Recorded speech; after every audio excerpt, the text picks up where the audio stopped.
welcome to the deep dive. You sent us some really interesting materials, and that's exactly what we'll do today. Dive deep.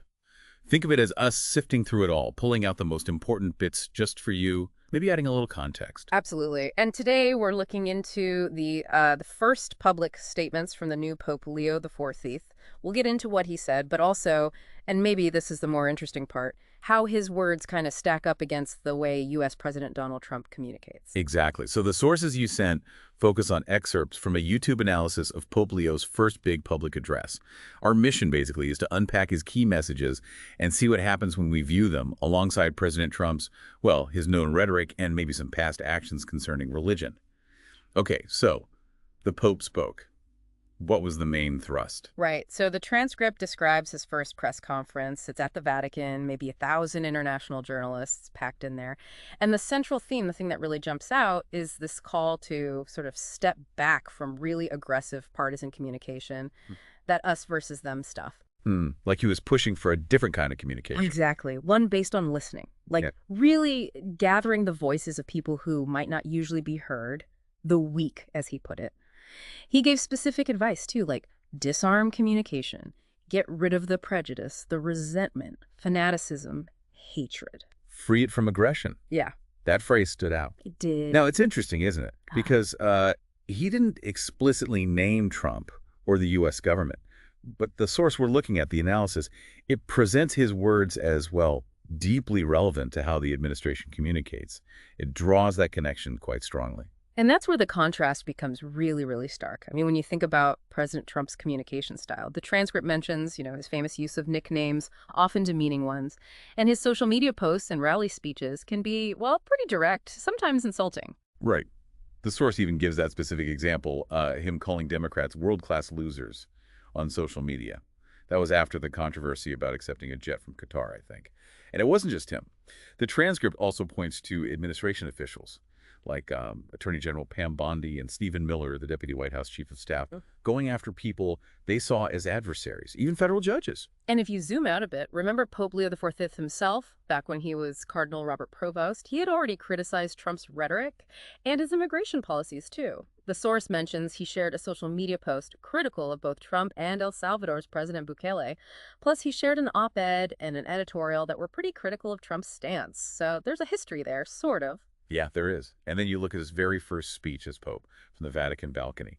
The source emphasizes how he talked about building bridges, about dialogue. It really echoes post-Francis, doesn't it? That whole bridges, not walls idea. It does, a clear echo. And the transcript also flags Pope Leo, condemning what he called loveless languages. He called for communication without aggressive words, without competition, or what he termed a paradigm of war. It really forces you to compare the approaches side by side. Very different philosophies of communication, it seems. It really does.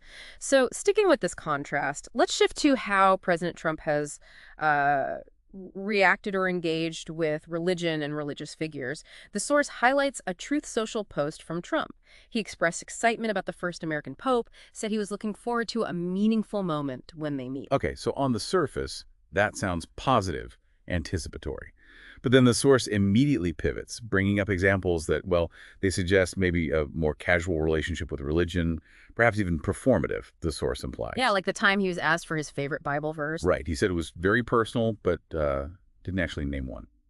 Avoided it. Which, the source kind of uses to raise questions about authenticity, maybe. And the transcript also brings up that photo op, the one where he held a Bible apparently upside down. That got a lot of attention. It did. And the commentator in the source material offers their opinion pretty bluntly.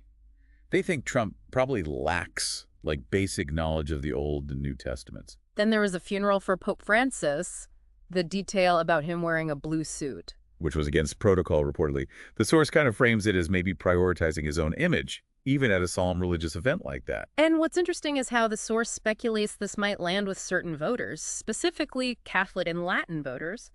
The suggestion is they might be getting, quote, sick and tired of what they see as maybe disingenuousness from Trump when it comes to religion. Makes you wonder, doesn't it, if those seemingly small details actually add up for people. It does raise that question. So if you put all this together, the Pope's emphasis on non-aggressive communication, his past criticisms, Trump's communication style, these examples related to religion, What happens when they actually meet?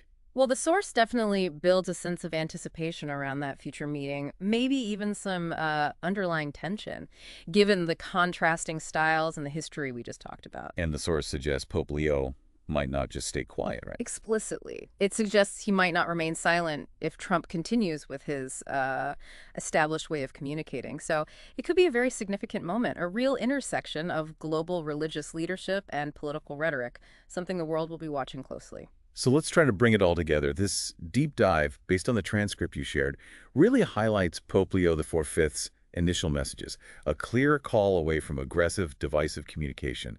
And that stance is just, well, it's a stark contrast with President Trump's known rhetoric and some of those past actions the source brought up regarding religion. Which naturally creates this sense of intrigue, maybe even drama, about any future meeting between these two very prominent world figures.